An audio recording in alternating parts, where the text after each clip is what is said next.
આજે દિનાંક 15 જનવરી 2025ના રોજે આ પ્રભુજી આપણને દેખાય છે કે રસ્તા પર કેટલા દિવસથી હશે, તો એમને આપણે બધી પૂછતાછ કરી અને એના પછી આપણે એમને ઘણી બધી મહેનત પછી નલિનભાઈ મહેતા અમારી સાથે આવવા માટે તૈયાર થયા।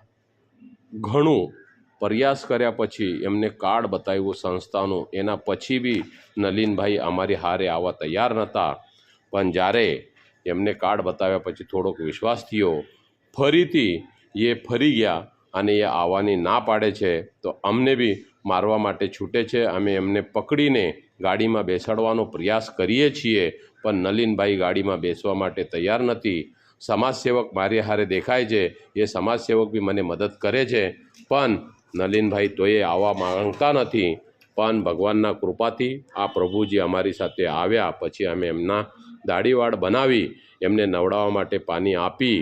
હવે નલિનભાઈને કીધું કે તમે હવે નાહી લો, અને નલિનભાઈ નાહવા માટે તૈયાર થયા અને નાહી ધોઈને એકદમ ફ્રેશ થયા અને પછી એમને સારી રીતે કપડાં આપી એમને અમે આશ્રમમાં લઈ આવ્યા છે અને એમને જમવા માટે આપ્યું। તો કમથી કમ 9, 7 તે 8, 9 વર્ષથી એ ભોજન આ રીતનું જમ્યા ના હોય, અને આજે એ જમીને બહુ ખુશ થયા, બહુ આશીર્વાદ આપે છે અને એમ કહે છે કે મારું તો ઘણું બધું છે પણ મારી પાસે કાંઈ નથી, આટલા માટે હું આજે તમારા આશ્રમમાં બહુ ખુશ છું।